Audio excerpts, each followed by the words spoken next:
नमस्कार, मैं योगेश राणा। मार्च 2018 को उत्तराखंड के तत्कालीन मुख्यमंत्री त्रिवेंद्र सिंह रावत ने एक योजना लॉन्च की।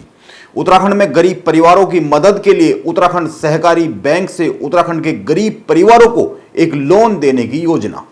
एक गरीब आदमी को 1.25 लाख से 1.5 लाख तक का लोन दिया जा सकता था। इसके लिए उत्तराखंड के किसी भी जरूरतमंद नागरिक को कोई कागज नहीं देना था, बस केवल स्थायी निवास प्रमाण पत्र दिखाना था, वह जमा करना था। इस योजना का नाम रखा गया मुख्यमंत्री ई रिक्शा योजना। लेकिन इस योजना में बड़ा घपला हो गया।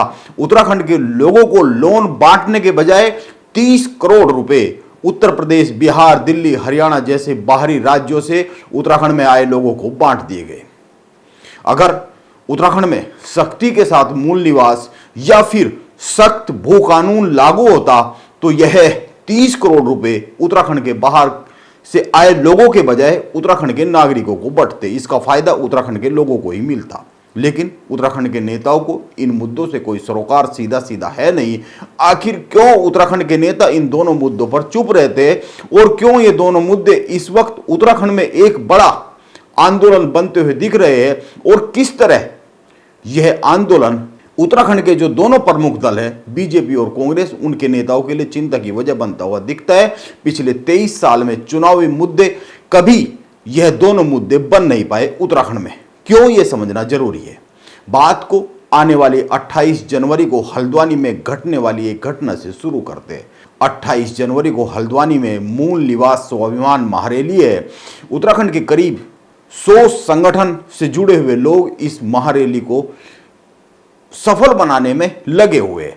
मूल निवास की कट ऑफ 1950 करने के साथ उत्तराखंड में सख्त भू कानून की मांग ये संगठन कर रहे हैं।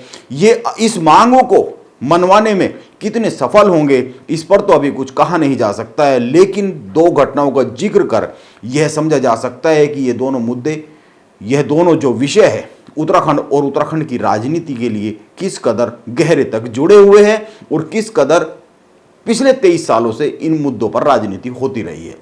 24 दिसंबर को उत्तराखंड में भू कानून और मूल निवास की कट ऑफ 1950 करने को लेकर एक महारैली हुई।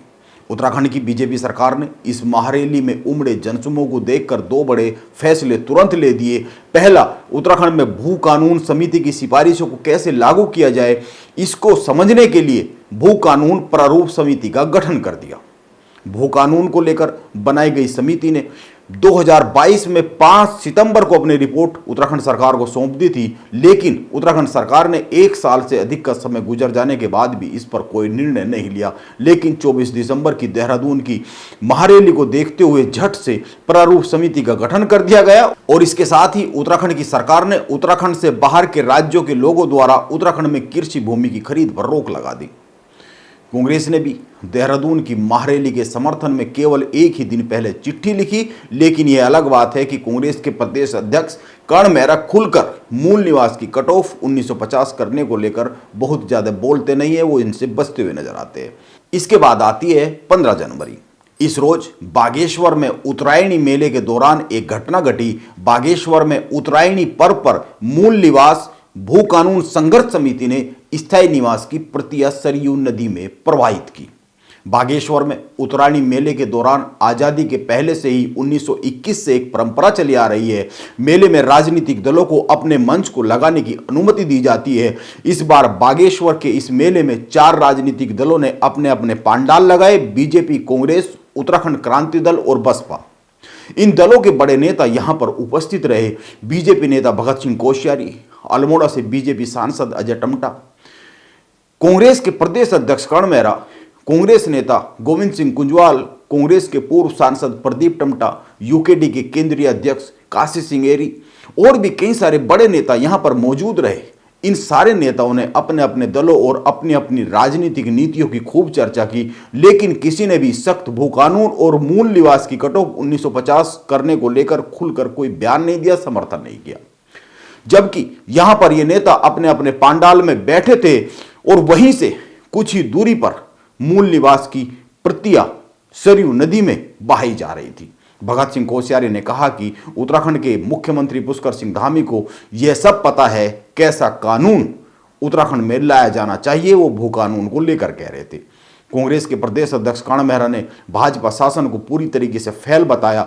बागेश्वर में उत्तरायणी मेले में लगे अपने मंडप से काशी सिंह एरी ने बीजेपी और कांग्रेस को झूठ बोलने का काम करने वाले दल बताया।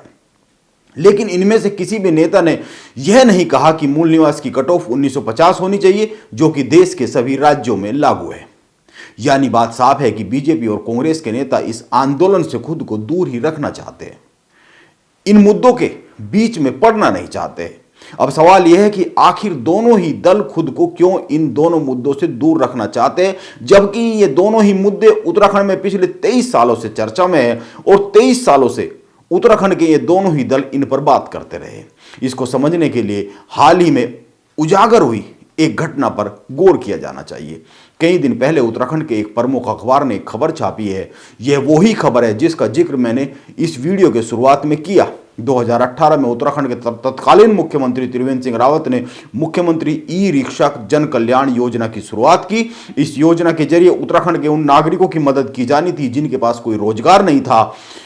स्वरोजगार को बढ़ाने के लिए यह योजना थी। सहकारी बैंकों के जरिए ई रिक्शा खरीदने के लिए 1.25 लाख से लेकर 1.5 लाख तक का लोन दिया जाना था जरूरतमंद आदमी को। इस लोन के लिए किसी भी सिक्योरिटी, किसी भी इनकम का कोई प्रूफ की कोई जरूरत नहीं थी। केवल स्थायी निवास प्रमाण पत्र का एक कागज देना था, बाकी किसी कागज की जरूरत नहीं थी। उधम सिंह नगर और देहरादून जिले में सबसे अधिक आवेदन आए, क्योंकि सबसे अधिक ई रिक्शा इन्हीं जिलों में चलते हैं और उत्तराखंड के बाहर के राज्यों से सबसे अधिक लोग भी इन्हीं 2 जिलों में रहते हैं। सहकारी बैंकों ने लोन आधार कार्ड और वोटर कार्ड के आधार पर ही बांट दिए, जबकि स्थायी निवास प्रमाण पत्र लोन को बांटने की सबसे जरूरी दस्तावेज था।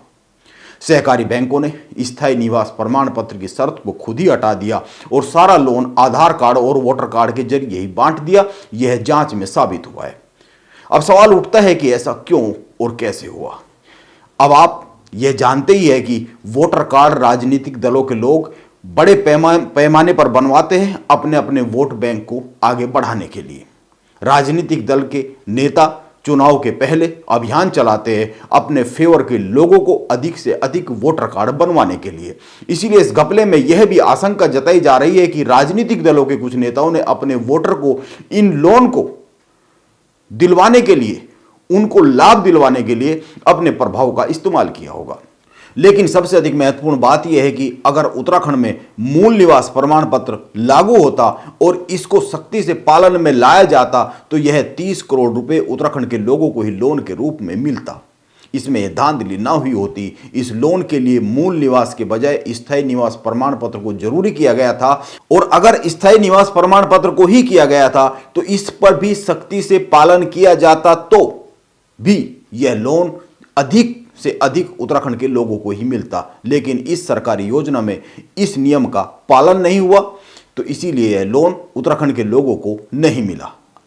बीजेपी और कांग्रेस के नेता मूल निवास और सख्त भू कानून का समर्थन करने से इसलिए बच रहे हैं क्योंकि उनका एक बड़ा वोट बैंक जो पिछले 23 सालों में हर साल बढ़ता ही चला आ रहा है, और यह वोट बैंक उत्तराखंड में दूसरे राज्यों से आकर रहने वाले लोगों का है। अब अगर मूल निवास प्रमाण पत्र को लेकर या फिर भू कानून में बहुत अधिक सख्ती की जाती है तो हरिद्वार, उधम सिंह नगर और देहरादून में रह रहा यह वोटर अपने अपने नेताओं से नाराज हो सकता है। इसीलिए 28 जनवरी को हल्द्वानी में होने वाले आंदोलन को लेकर बीजेपी और कांग्रेस के नेताओं में अपनी अपनी चिंता है और दोनों ही दल इस मुद्दे से किनारा करते हुए दिख रहे। अब देखना यह होगा कि हल्द्वानी में यह आंदोलन किस दिशा में जाता है, और देखना यह भी होगा कि यह आंदोलन आने वाले लोकसभा चुनाव तक उत्तराखंड की राजनीति को किस हद तक प्रभावित करने की क्षमता डेवलप कर पाता है। नमस्कार, मैं योगेश राणा।